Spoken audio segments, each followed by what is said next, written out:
and behind them, Minho himself, and there was blood on his white shirt. She didn't think.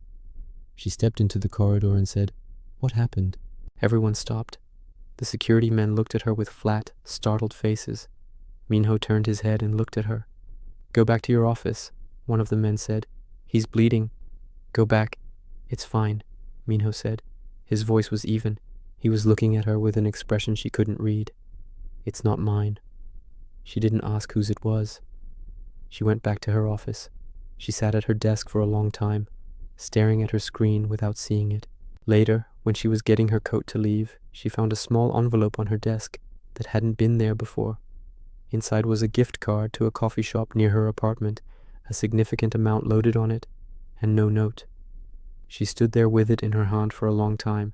She spent every last one of it. Part 5.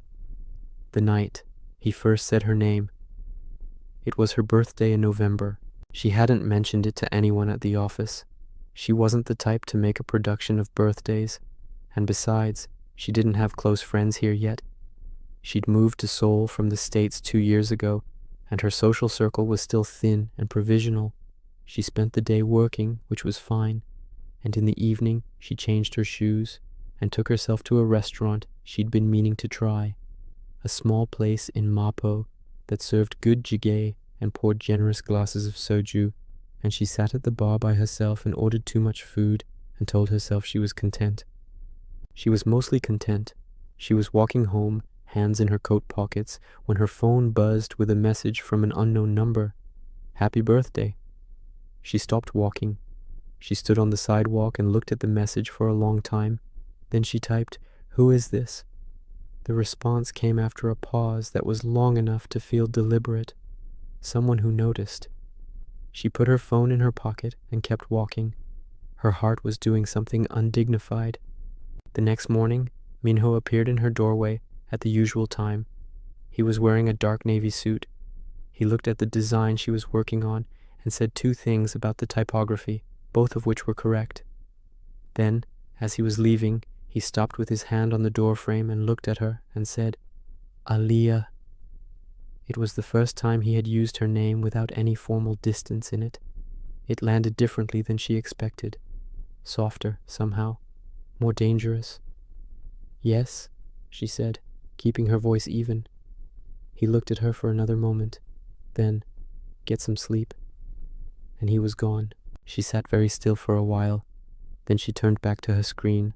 She smiled just briefly when she was sure no one could see. Part 6. What she didn't know. What Aliyah Carter didn't know in those months was the full extent of what she had walked into. She had surmised some things. The coded conversations, the men who moved through the building's lower floors with the contained readiness of people who expected violence. The way Minho's schedule was never fully public, even to senior staff.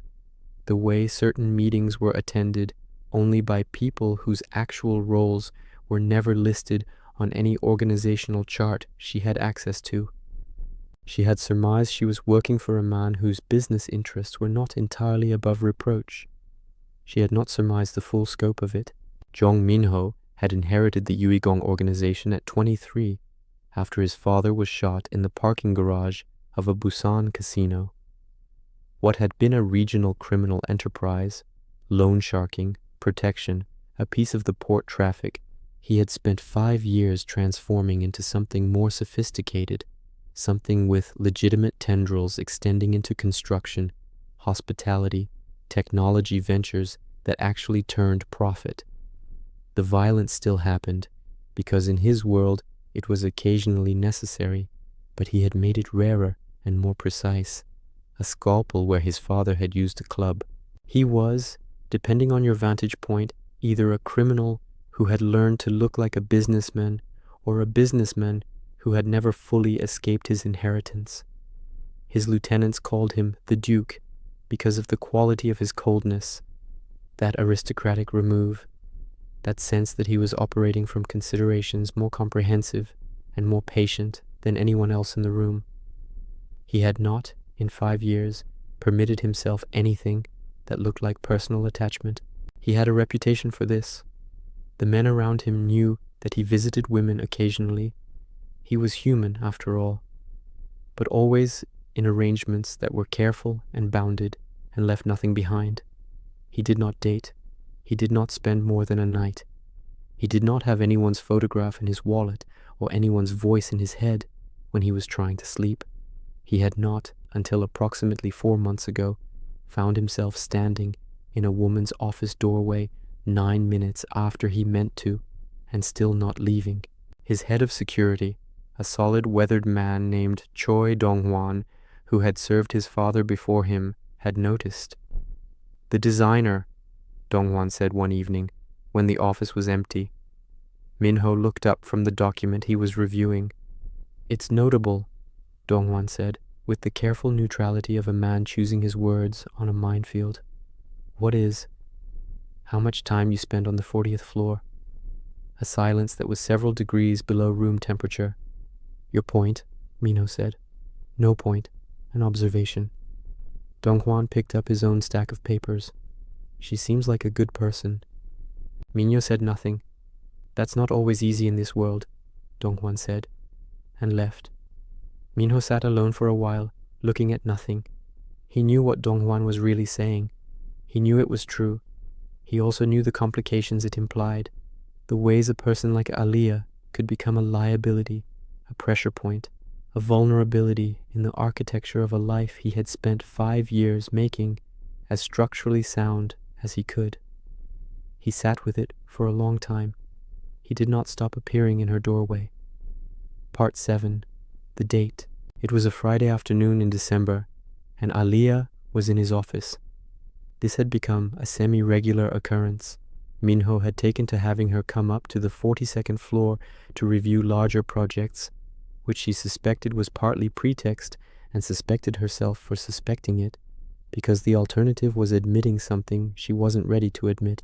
She was standing at the window with a presentation tablet, walking him through a concept for a new hotel branding project, and he was at his desk with his chin resting on one hand, watching her with the quality of attention that had never stopped making her feel faintly unsteady.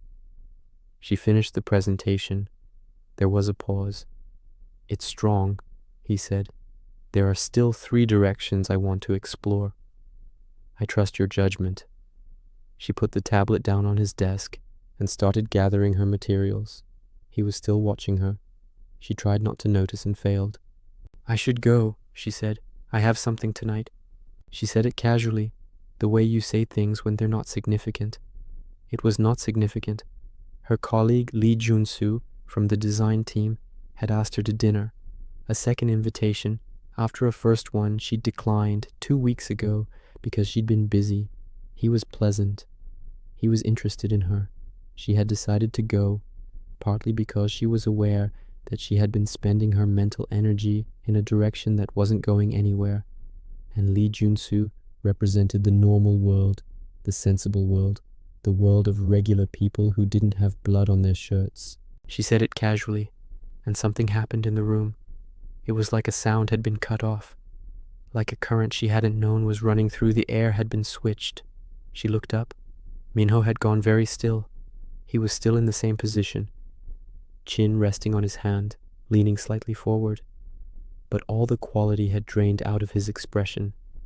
He looked like a man who has just heard something that requires several seconds of internal processing before any external response becomes possible. The silence stretched. She felt the back of her neck go warm. "Something tonight?" he said. His voice was completely level, which somehow made it worse. "Dinner," she said, "with a colleague."